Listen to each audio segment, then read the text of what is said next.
The nightclub lights flickered across her face, a mosaic of heartbreak and quiet fury.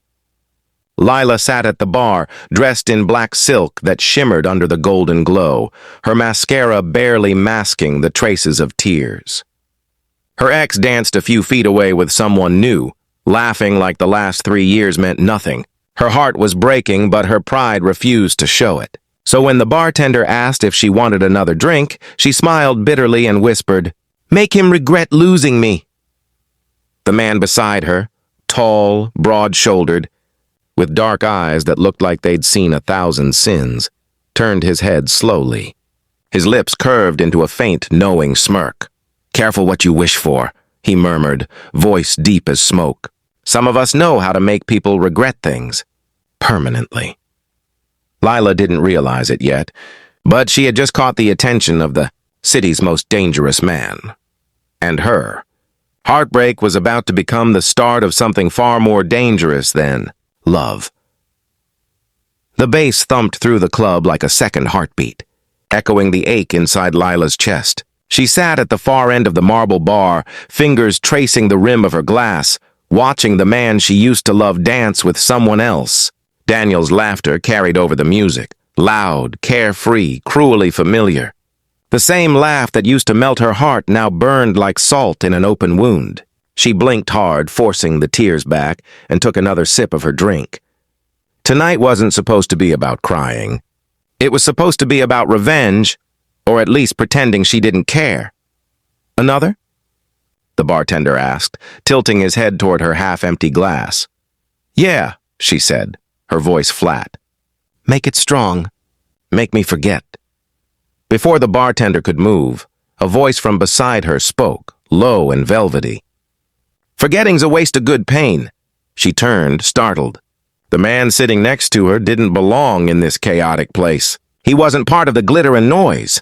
Dressed in a fitted black suit that seemed out of time and place, he had the stillness of someone dangerous, someone who didn't need to prove himself. His dark eyes caught the dim light, unreadable, but there was something magnetic about them. Lila tried to mask her curiosity with sarcasm.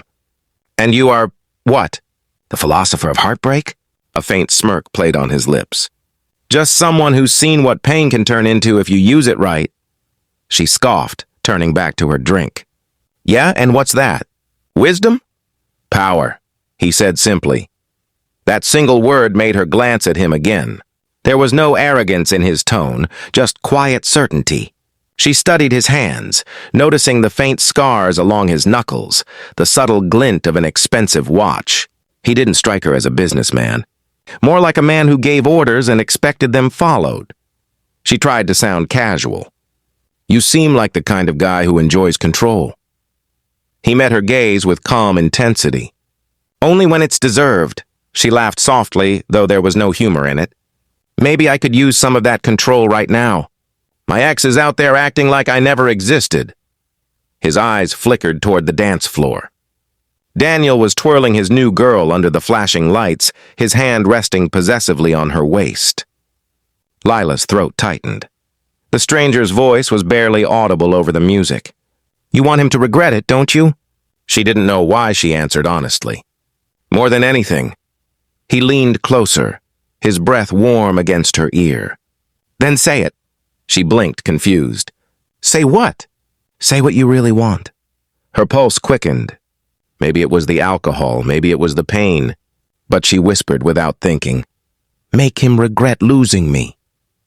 The stranger smiled faintly, not cruelly, but with an expression that promised something she couldn't quite name. "Consider it done."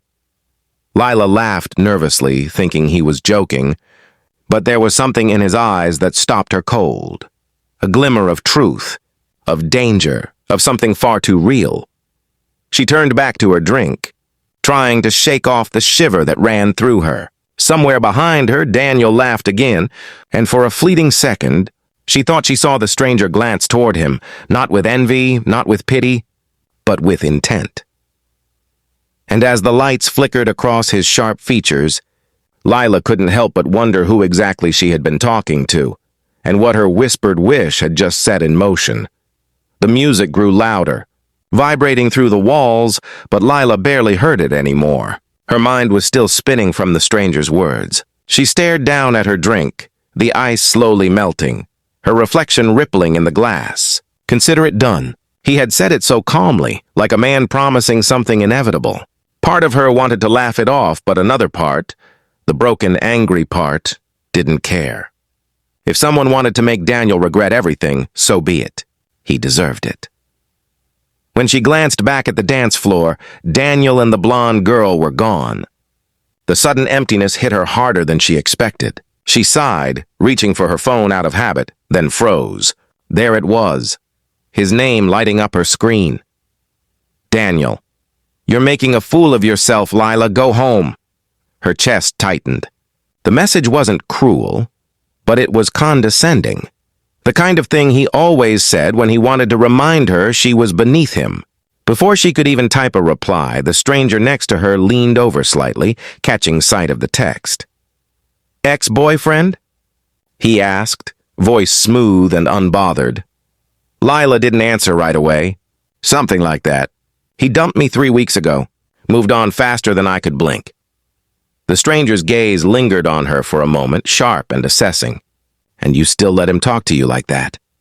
She sighed, irritation flaring. What's that supposed to mean? He turned slightly toward her, his tone quiet but firm. It means you're not weak, but you're acting like you are. The words stung. No one had ever spoken to her that way, not even Daniel.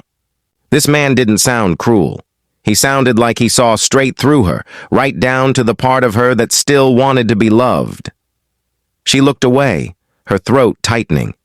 It's not that simple. It never is, he said softly. But it can be. Something in the way he said it sent a shiver down her spine.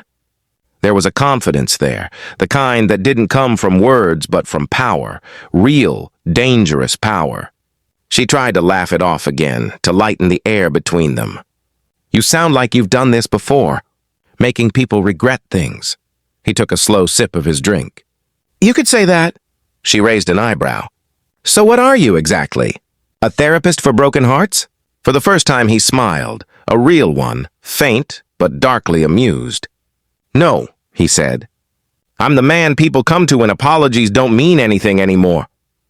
The words hung between them like smoke. Lila stared at him, not sure if she should be scared or intrigued. He didn't elaborate, and for some reason, she didn't ask. Before she could speak again, her phone buzzed once more. Another message. Daniel. Still waiting for you to grow up. Maybe now you'll understand why I left. Lila's chest tightened. Her vision blurred with tears she refused to shed. The stranger's eyes flicked to her trembling hand, to the message glowing on the screen. Then, slowly, he reached over and took her phone from the counter. What are you doing? She asked, startled.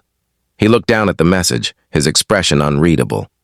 Then he placed the phone back in front of her. Don't answer, he said quietly. Some men only understand silence. Or fear. She didn't know why she believed him, but she did. The way he spoke carried a certainty that no ordinary man had. What's your name? She asked finally. He hesitated, then looked her dead in the eye. Mateo. There was weight in that name, as if the room itself recognized it. She'd heard it before, whispered in rumors about the city's underworld. Her breath caught. She swallowed hard. Mateo! As in... He cut her off with a faint smirk. Let's just say your ex should be careful what he wishes for. Her heart pounded in her chest. The reality of who sat beside her began to sink in. Yet strangely, she didn't move. She didn't run. Instead, she found herself whispering, What are you going to do? Mateo leaned closer, his eyes glinting like steel beneath the bar lights. Nothing you'll regret. And for the first time that night, Lila smiled. Not from joy, but from a dangerous comfort she didn't understand. Somewhere deep down, she knew her whispered wish had been heard. And soon someone, maybe everyone, would pay the price for it.